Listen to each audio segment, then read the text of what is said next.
Okay, so Valentine's Day is coming up, and Oh, yeah. a lot of people are going to be looking for some Fix. movies to watch. Okay, yeah, set the mood. Get in the mood, exactly. Yeah. So we found this article. It's got like 10 movies on it, Oh, cool. and they're all, romantic movies. Nice. And they've tried to pick like a good variety, so hopefully there's something for everyone. Yeah, I mean, romantic movies, that's such a broad genre, right? It is. So I'm curious to see what they picked.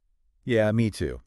And it's not just like, here's the movie. We're going to like kind of dive in a little bit. Okay. Like, what makes these movies work? Why do people love them so much? Yeah, I think that's key, right? Like going beyond just the surface level. Exactly. What are the themes? What resonates with audiences? Yeah, and maybe even have a little, friendly debate along the way. I'm always up for a good debate, especially about movies. Okay, perfect.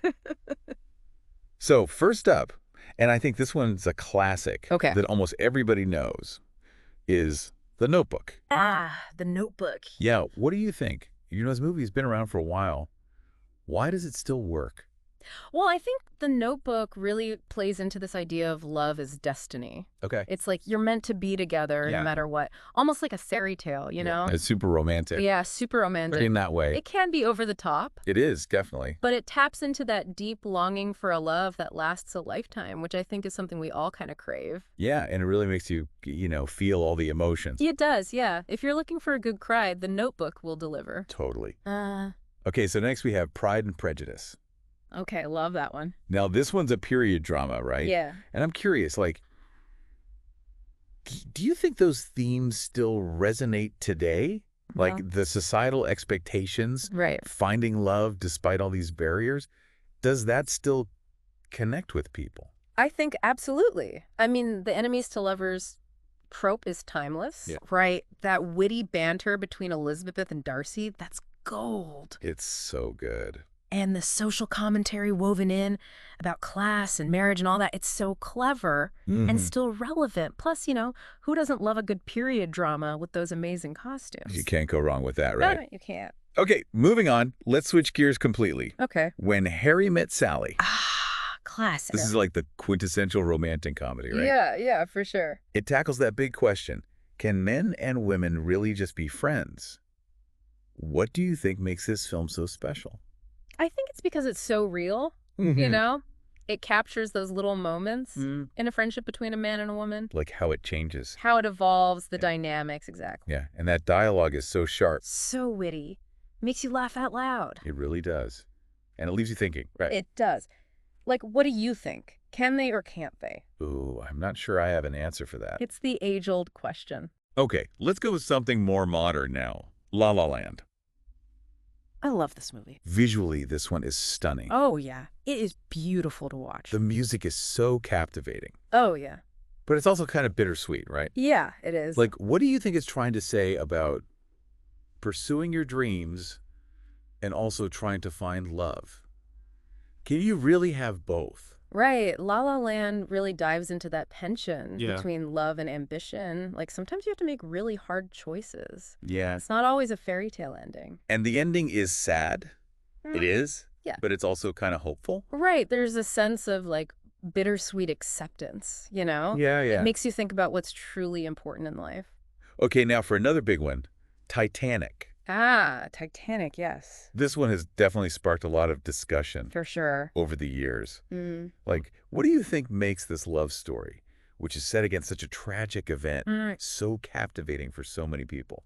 I think it's that feeling of epic, doomed romance. Okay. It's grand, it's sweeping, it's passionate, and the sinking ship, it becomes like this metaphor for the fragility of life and love, It's like you never know what tomorrow brings. Yeah. So says the moment. And it definitely pulls on the heartstrings. Oh, it does, yeah. Some people find it melodramatic, but I think that's part of its appeal. It's not subtle, it's all about big emotion. Totally.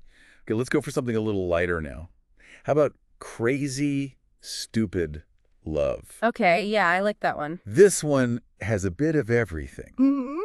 It's funny, it's romantic, it's got those heartwarming moments. It's a good ensemble cast too, right? Yeah, it is, and I think that's part of why it works so well. Okay. You've got these different perspectives on love and relationships. Right. You've got the older couple trying to, like, rekindle their spark. Yeah. You've got younger characters navigating first love. Yeah. And all these stories kind of weave together. Yeah. And it shows you that love can be really messy.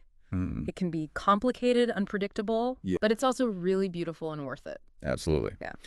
Okay, next up, 10 Things I Hate About You. Oh, fun one. This is a classic. It's a modern retelling, right, of The Taming of the Shrew by Shakespeare. Oh, yeah. But with a, 90s teen movie twist. Totally. How do you think they make that work? Well, they take these, classic characters and themes from Shakespeare, but they make them feel so relatable to a modern teenage audience. Yeah. You know, the dialogue is snappy, the high school setting, it all just works. And there's that rebellious spirit, Yeah. which I think teenagers always connect with. All right, let's switch gears again. Eternal Sunshine of the Spotless Mind. Oh, wow. Okay. A deep cut. Yeah, this one's a little different. Yeah, for sure. It's really mind-bending in a way. It explores love and loss and memory, but in a way that a lot of movies don't. It's definitely unique. What do you think makes it so thought-provoking?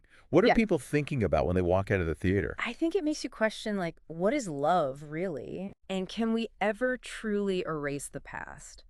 Especially when it comes to heartbreak. Yeah, I think the nonlinear storytelling. Oh, yeah, that's part of it. It's almost like you're experiencing the memories. Yeah, it's dreamlike. And the emotions run along with the characters. It stays with you. It really makes you think about the power of memory and how it shapes our relationships. Okay, back to a more classic rom-com feel. All right. Notting Hill. Oh, charming. It is so charming. A bookshop owner falls for a famous actress. The ultimate fantasy. What makes this one work so well, do you think?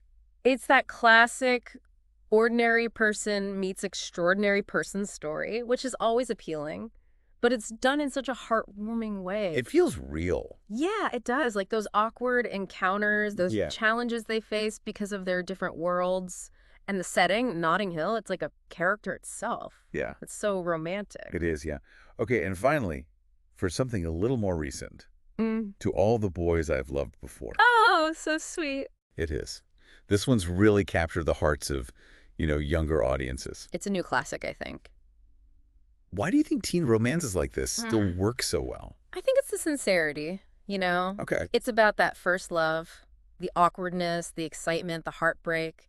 It taps into those universal teenage experiences. It makes you remember, right? Oh, yeah. It takes you back to those days of crushes and love letters and all that. Plus, the diverse cast, the modern setting, it all feels very fresh and relevant to young people today. Well, we covered a lot of movies today. We did. A lot of romance. Hopefully we gave you some ideas I've heard. for your Valentine's Day movie night. Yeah. But now I'm curious, what are some of your favorite romantic movies? Did any of these that we talked about spark your interest? Or do you have, hidden gems that we should know about? Oh, yeah. Share your favorites. Yeah, let's keep the conversation going online. Sounds good. We'll see you there.